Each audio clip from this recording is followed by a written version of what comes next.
It has officially been 1 week since I used the 3-in-1 foot peel mask from MAREE, and I'm going to talk to you about my results. So for starters, let me just say this was my first time ever doing a mask like this, so I didn't really know what to expect.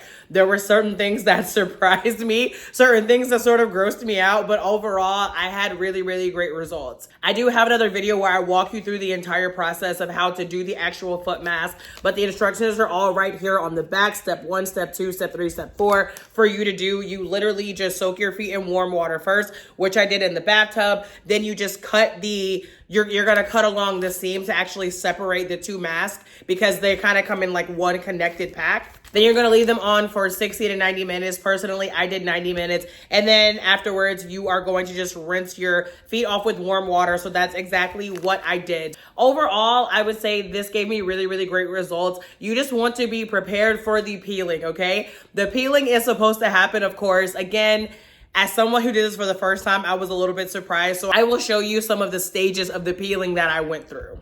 So I first noticed the peeling at the gym on day 3. So here is when I was first kind of like, okay, what's going on? This is the same day, just in different lighting, so you can see.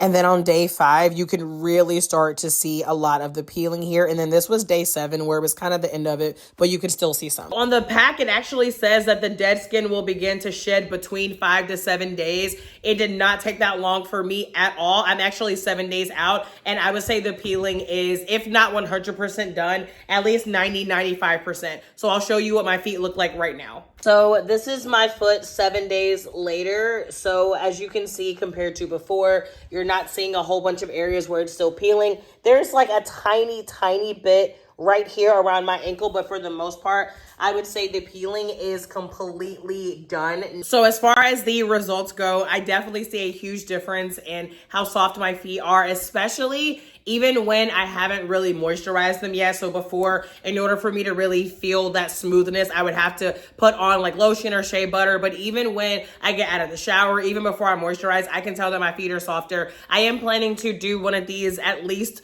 quarterly. Just also be mindful about your pedicure schedule, because that was one thing that threw me off a little bit. I didn't realize I was going to need to wait a couple of weeks to get a pedicure, which is why my toenails are looking the way that they look. So what I do recommend, if you are someone who gets regular pedicures, I would recommend going ahead and getting your pedicure at least a week in advance and then doing the mask.